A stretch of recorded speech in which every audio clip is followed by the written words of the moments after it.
దేనికైనా టైం రావాలి అంటారు. ఆయన టైం ఇప్పుడొచ్చింది. 5 ఎన్నికల్లో వరుసగా ఓడిపోయినా, రాజకీయంగా ఎన్ని ఆటుపోట్లు ఎదురైనా తట్టుకొని నిలబడ్డ నాయకుడిని ఎట్టకేలకు విజయం వరించింది. 6వ ప్రయత్నంలో గెలుపు గుర్రమెక్కారు నెల్లూరు జిల్లా మాజీ మంత్రి. కయ్యానికి కాలు దువ్వే చిరకాల ప్రత్యర్థిని ఓడించి విక్టరీ సింబల్ చూపించారు. పరీక్షల్లో ఫెయిలైన పిల్లలెంత బాధపడతారో అంతకంటే ఎక్కువ ఆవేదనే ఉంటుంది ఓడిపోయిన నాయకులకు. కొందరు పట్టువదలని విక్రమార్కుల్లా ప్రయత్నించినా విఫలమవుతారు. కొందరు ఏదో రోజు విక్రమార్కుల్లా మళ్లీ పట్టు నిలబెట్టుకుంటారు. సింహపూర్లో సుదీర్ఘకాలంగా రాజకీయాల్లో ఉన్న మాజీ మంత్రి సోమిరెడ్డి చంద్రమోహన్ రెడ్డి చివరికి అనుకున్నది సాధించారు. 5 సార్లు ఓటమి పాలైనా అలుపెరగని యోధుల్లా పోరాడి చివరికి అనుకున్నది సాధించారు. 2 దశాబ్దాల తర్వాత సర్వేపల్లి నుంచి ఎమ్మెల్యేగా గెలిచారు టీడీపీ సీనియర్ సోమిరెడ్డి.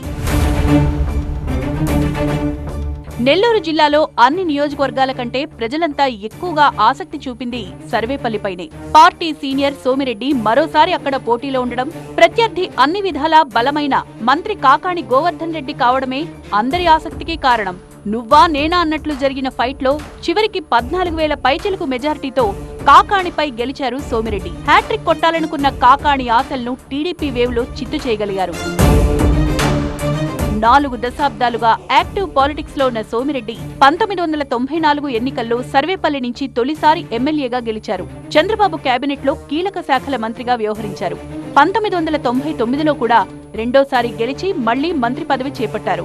ఆ తర్వాత వైఎస్ఆర్ ప్రభంజనంలో 2004-9 ఎన్నికల్లో కాంగ్రెస్ అభ్యర్థి ఆదాల ప్రభాకర్ రెడ్డి చేతిలో ఓడిపోయారు సోమిరెడ్డి. 2014-19 ఎన్నికల్లో వైసీపీ అభ్యర్థి కాకాణి గోవర్ధన్ రెడ్డి చేతిలోనూ ఆయనకు పరాజయం తప్పలేదు. ఓసారి కోవూరు ఉప ఎన్నికల్లో నల్లపరెడ్డి చేతిలో ఓడిపోయారు. 2019లో నెల్లూరు జిల్లాలో టీడీపీ ఒక్కటంటే ఒక్క సీటు గెలవలేదు. దీంతో ఈసారి గెలుపు గుర్రాలకే టికెట్ ఇవ్వాలని భావించింది టీడీపీ అధిష్టానం.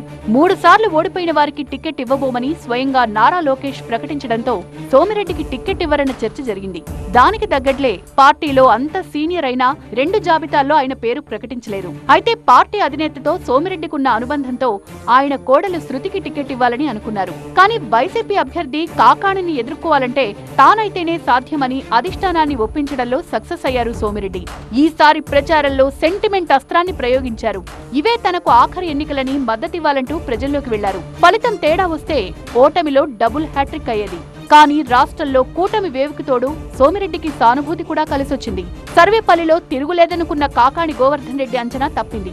మొన్నటిదాకా జిల్లా మంత్రిగా కాకాణి చక్రం తిప్పితే సోమిరెడ్డి గెలుపుతో సింహపురి రాజకీయాల్లో ఈక్వేషన్స్ మారిపోయేలా ఉన్నాయి.